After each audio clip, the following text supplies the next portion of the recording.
E aí, chefinhos, hoje o vídeo tá muito especial, é de um tema que vocês me perguntam demais aqui, lá no Instagram Cozinha Tina também, sobre como temperar. O que fazer para temperar, para trazer mais sabor para sua receita, sem depender de usar caldo industrializado, tempero industrializado em pó, como caldo quinó, como sazon. Eu sei que tem muita gente que vai temperar, sente que mesmo colocando ali especiarias, né, cebola, alho, sente que ainda falta alguma coisa e aí insiste em usar o tempero industrializado. Eu não sou 100% contra também, eu acho que em alguns casos dá para usar, já falei isso em algumas lives, algumas aulas, mas a gente não pode usar todo dia, não faz bem, tá? Então a gente precisa sim, e é importante, eu tô aqui para isso, aprender a cozinhar com bases naturais, gostosas, saborosas, sem precisar usar, depender ali de ultraprocessados e industrializados. Então é isso que a gente vai falar hoje. Eu vou ensinar para vocês os temperos que eu uso e que eu tenho na minha geladeira de uma forma prática, no freezer também, para não depender desses temperos e também não ficar muito tempo aqui, gastando muito tempo, né, picando cebola, picando alho, que eu sei que isso é chato. Então vamos aprender a temperar bem e com praticidade. Primeiro,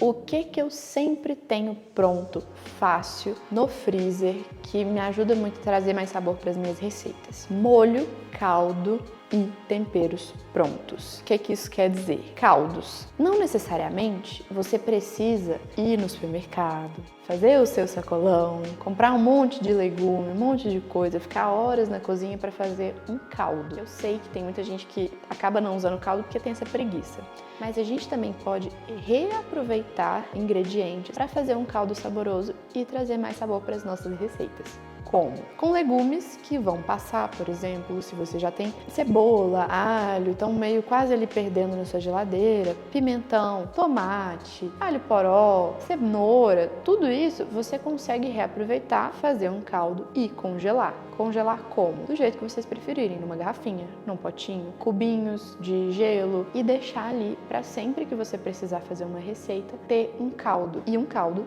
natural, sem ser industrializado. Eu gosto de congelar em garrafas maiores, caldos que sejam menos concentrados, então caldos mais leves que a gente vai usar em maior quantidade, em arroz, em risotos, por exemplo, numa carne cozida, e em potes um pouco menores, em cubinhos de gelo, aqueles caldos que são mais concentrados. O que isso quer dizer? Aquele caldo que você preparou e depois deixou evaporando, evaporando, evaporando até ficar só um pouquinho. Isso é um caldo mais concentrado que você consegue usar em menos quantidade e ele já vai render bem. Outro exemplo do que você pode reaproveitar e ter um caldo muito saboroso. Aqui eu ensinei para vocês a fazer o frango desfiado. E se eu não me engano, eu falei nesse vídeo sobre isso. Eu sempre pego aquela água do frango desfiado e congelo, porque aí você já tem um caldo também, que dá para usar em várias receitas. Ou você pode tirar o frango e deixar essa água reduzir, que aí você vai ter um caldo concentrado de frango natural e aproveitando um preparo ali que você já ia fazer de qualquer forma, tanto com frango desfiado, tanto com carne cozida, a gente consegue aproveitar esses caldos. Eu nunca jogo fora. E onde que eu posso usar? Como eu já dei aqui alguns exemplos, a gente tem o clássico risoto, que sempre usa caldo, arroz, eu vou fazer um arroz com frango, já tenho o caldo pronto, fica mais concentrado ainda. Feijão eu uso bastante, carnes,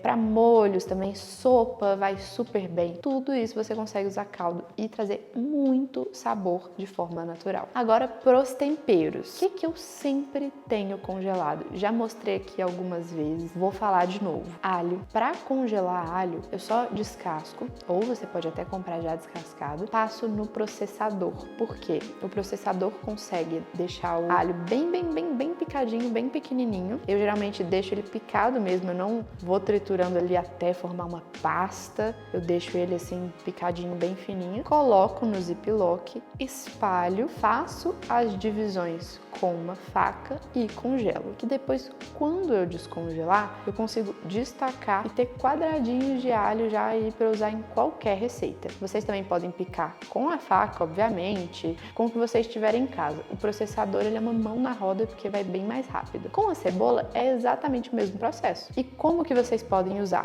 Precisa descongelar antes de usar? Não, eu literalmente pego e coloco na panela com azeite azeite mesmo. Eu nunca coloco na panela muito quente, porque eu também não coloco o alho fresco, a cebola fresca na panela muito quente. Eu posso colocar nela assim que eu ligo o fogo, coloco o azeite ou o óleo e já entro com o meu alho e a minha cebola congelada mesmo. Eles vão começar a descongelar e depois você vai ver que vai ficar igualzinho um alho ou uma cebola. Eles começam a adorar e já trazem muito sabor para sua receita. E vocês podem deixar tanto o caldo quanto os temperos congelados por até 4 meses sem problema nenhum. O caldo, inclusive, se ele for só a base de legumes e água, é até mais tranquilo, tá? Aí você pode deixar até 6 meses, que dura perfeito no freezer. Pro alho e pra cebola, não precisa colocar sal, não precisa colocar azeite, nada disso. Só ele, freezer excelente. Tá? Não precisa de nada disso, porque o freezer mesmo já vai fazer com que ele dure mais tempo. Se você for deixar na geladeira, aí sim, você pode cobrir com azeite e vai durar em torno de 2 semanas o alho ou a cebola picada. Mas eu prefiro o freezer porque dura meses e você não tem que colocar um azeite e às vezes você não vai precisar disso na sua receita e acaba atrapalhando. Às vezes você vai querer só o alho mesmo e se tiver com azeite, se tiver com sal, atrapalha. E outro tempero que eu sempre tenho no meu freezer é a minha receita de tempero concentrado natural, que aí é um tempero que eu uso alguns legumes, eu uso pimentão, tomate, cebola, alho, com bastante especiarias. Deixo ele dourar bem ali na panela. Isso vai criar quase uma pasta mesmo, com muito sabor. E você vai conseguir usar para qualquer receita. Tem vídeo completo dessa receita aqui no canal. Eu vou pedir aqui para passar na tela. Vocês podem entrar lá depois e assistir essa receita. É uma receita bem legal, porque a gente consegue também reaproveitar legumes e substituir aí o preparo do tempero industrializado, que eu sei que o que vocês gostam nesses temperos, porque eles já têm um concentrado ali de sabor e porque é muito prático. E é exatamente isso que a gente vai trazer com esse tempero. E assim como o alho, a cebola, eu deixo ele já congelado no ziploc, faço as divisões e destaco para poder usar nas minhas receitas. E eu também posso usar tanto na parte do refogado, quanto só colocar direto ali. Como a gente cozinha bem esse tempero, você pode colocar direto no seu arroz, na sua sopa, na carne, igualzinho você usa um tempero industrializado, mas um natural, com legumes, saborosíssimo, que você vai fazer na sua casa. E para finalizar, a gente também pode deixar pronto as ervas frescas. Tem algumas formas da gente ter sempre ervas frescas na geladeira, no freezer, para você usar nas suas receitas. Elas também acrescentam muito sabor e ajudam com esse toque a mais ali que às vezes fica faltando na receita. Eu gosto muito de deixar congelado, principalmente salsinha, cebolinha, eu pico e congelo num saquinho também. Ela fica ótima para usar aí nas receitas quentes, mas também uma forma, se você quiser usar ali só por até umas 2 semanas, é deixar na geladeira, ou num potinho com papel toalha, ou você pode colocar num copo com água, que isso ajuda a manter ela fresca por mais tempo. Esse foi o nosso vídeo, então eu preparei um compiladão mesmo, com várias ideias para vocês terem temperos aí de forma prática em casa e a gente optar por uma alimentação mais saudável. Eu me importo muito com isso, por isso que eu comecei a cozinhar, para poder fazer minha própria comida, para deixar ela mais saborosa e também ter mais qualidade de vida. E se vocês querem aprender ainda mais comigo, eu vou deixar aqui na descrição o link do meu curso de culinária introdutório. Esse é um curso que eu estou liberando para vocês por um valor totalmente simbólico de R$7, porque eu quero que você dê os seus primeiros passos na gastronomia. Você ainda tem 1 ano de acesso, são 5 módulos com aulas gravadas e tá super completo. Se inscreve aqui no canal, a gente tem vídeo toda quinta às 7 horas, tem receita, tem vídeos como esse ensinando dicas importantes de cozinha. Então, se você quer evoluir, quer aprender a cozinhar pratos ainda mais saborosos, não esquece de se inscrever aqui. Comenta aqui embaixo qual receita, qual vídeo que vocês querem ver aí para as próximas semanas. Um beijo para vocês, chefinhos, e até semana que vem.